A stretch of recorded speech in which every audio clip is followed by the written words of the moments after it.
Making the world a better place is an intricate puzzle, and piece by piece, the women and men of Rotary have worked hard to fight hunger, promote literacy, and move the world toward peace.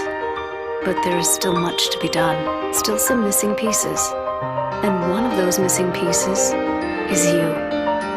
Learn how you can help Rotary put together a better world at Rotary.org. Rotary, humanity in motion.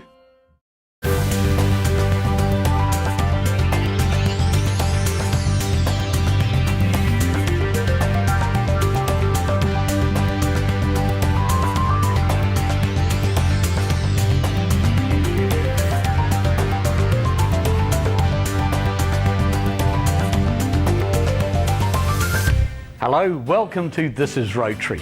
I'm Keith Doolan.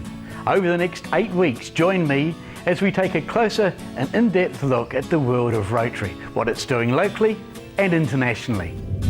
Meet some of Canterbury's very own Rotarians. Find out what this remarkable organisation is really about. Plus, we take a closer look at the immense work that Rotarians do within the community and around the globe. But first, let's travel back in history and find out what's built this organisation to what it is today, from Chicago to Christchurch.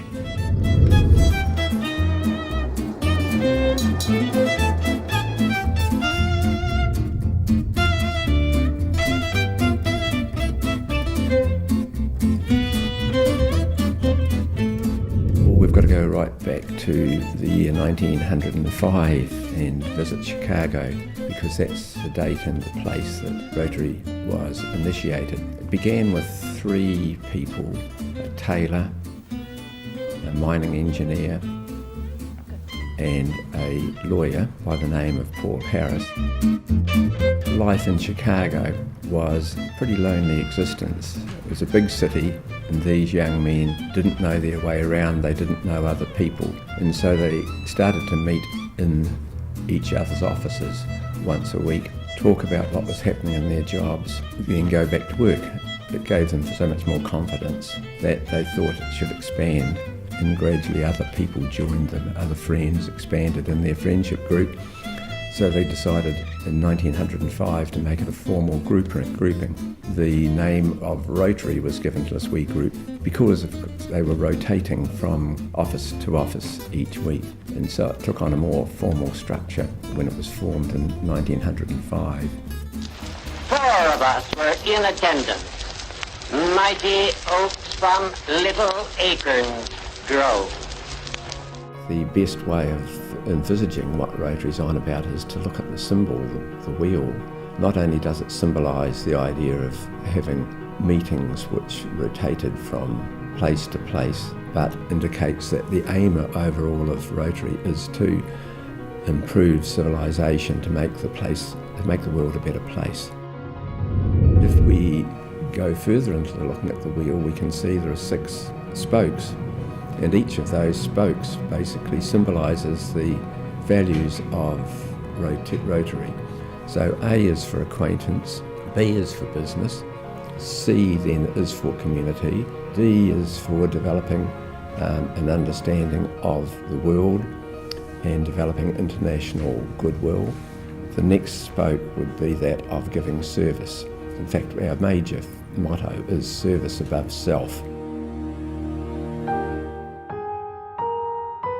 Just after the First World War, many men killed in the war, and it was a very suitable time really for Rotary to start. It probably would have started earlier here, but for the war.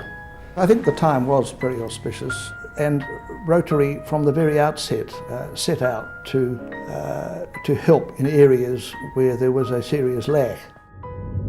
In order to understand how it came to Christchurch, you need to understand that a new Rotary club has to be sponsored by an existing one. All the existing clubs were in America. The New Zealand clubs were sponsored by representatives from the Halifax Club in Nova Scotia and from Calgary. 2 members from those clubs came out to New Zealand, to Auckland in 1921 and initiated first of all the Wellington Club and then the Auckland Club, both in 1921. a year later, there was a little bit of delay in setting them up.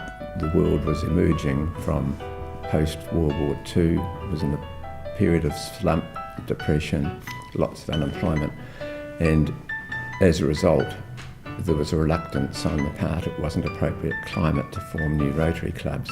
But by 1922, things were becoming a little bit more prosperous. So the Honourable George Phelps was appointed as the commissioner to set up the Christchurch Club.